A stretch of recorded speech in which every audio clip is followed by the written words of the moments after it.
শুভ সন্ধ্যা দর্শক। এই মুহূর্তে আমাদের ক্যামেরার ফোকাস এমন এক মানবিক ট্র্যাজেডির দিকে যেখানে বিচার এবং জবাবদিহিতার আলো নিভে যাওয়ার পথে।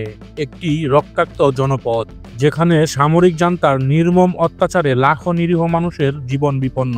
আর ঠিক এই কঠিন সময়েই সেই সামরিক অপরাধীদের বিচারের আয়তায় আনার একমাত্র আন্তর্জাতিক প্রচেষ্টাও গভীর সংকটে।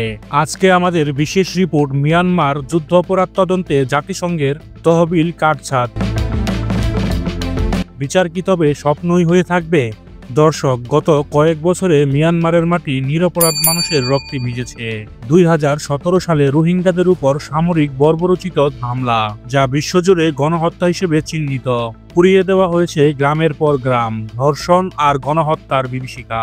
সেই আঘাতের রেশ কাটতে না কাটতেই 2021 সালে সামরিক অভ্যুত্থানে দেশটিকে ঠেলে দিয়েছে এক ভয়াবহ গৃহযুদ্ধের দিকে। বিমান হামলায় স্কুল, কলেজ, এমনকি প্রার্থনার স্থানেও ঝরছে নিরীহ মানুষের প্রাণ। সামরিক জান্তার নির্মমতার শিকার হয়েছে হাজার হাজার নারী, শিশু ও সাধারণ মানুষ। কিন্তু এই দুঃসময়ে যখন অপরাধের মাত্রা কেবল বাড়ছে, তখনই এলো সবচেয়ে ভয়াবহ খবরটি।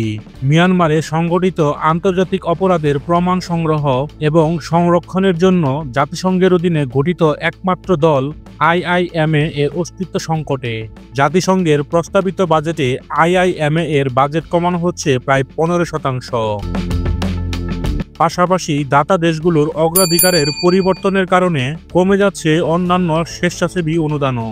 এই কাটছাঁটের ফলে IIM-কে তাদের 77 জন কর্মীর মধ্যে অন্তত 27 জনকে বাদ দিতে হবে। ভাবুন, 1/3 বেশি কর্মী ছাঁটাই। IIM-এর ডেপুটি প্রধান উদ্বেগ প্রকাশ করে বলেছেন, বিচার মোটেও সস্তা নয়, সম্পদ কমলে জবাবদিহিতা কমার সম্ভাবনাই বেশি।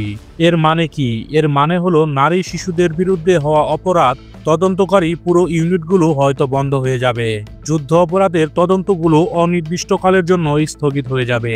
কম সংখ্যক ঘটনার তদন্ত হবে বা কিছু তদন্ত স্থগিত করতে হতে পারে। ফলে প্রমাণের ঝুঁকি বাড়বে। দর্শক, IIM এর কাজ শুধু প্রমাণ সংগ্রহ করা নয়, বরং সেই প্রমাণকে এমনভাবে সংরক্ষণ করা যা তা আদালতের ফৌজদারি মামলায় ব্যবহার করা যায়। অর্থাৎ প্রমাণের চেইন অফ কাস্টডি অক্ষুণ্ণ রাখা। এই প্রমাণগুলো আন্তর্জাতিক অপরাধ আদালত ICC এবং আর্জেন্টিনা সহ অন্যান্য আন্তর্জাতিক ফোরামে সামরিক জান্তার সর্বোচ্চ নেতাদের বিচারের আয়তায় আনতে সাহায্য করবে। কিন্তু এই তদন্ত এখন থমকে গেলে কি হবে? ফর্টিফাই রাইটস এর CEO ম্যাথিউ স্মিথ এই অবস্থাকে দায়মুক্তির কাছে নতি স্বীকার বলে ব্যাখ্যা দিয়েছেন। কারণ ইতিহাস সাক্ষী, গণহত্যার হুতারা বিচারের মুখোমুখি হয় যখন তাদের অপরাধের প্রমাণ মজুদ থাকে। IIM হলো সেই প্রমাণ মজুদের রক্ষক। এই কাটছাঁট শুধু অর্থের কাটছাঁট নয় দর্শক, এটা মিয়ানমারের মাটিতে বছরের পর বছর ধরে চলা নৃশংসতার শিকার প্রতিটি মানুষের ন্যায় বিচারের আশার আলোর কণ্ঠরোধ করা।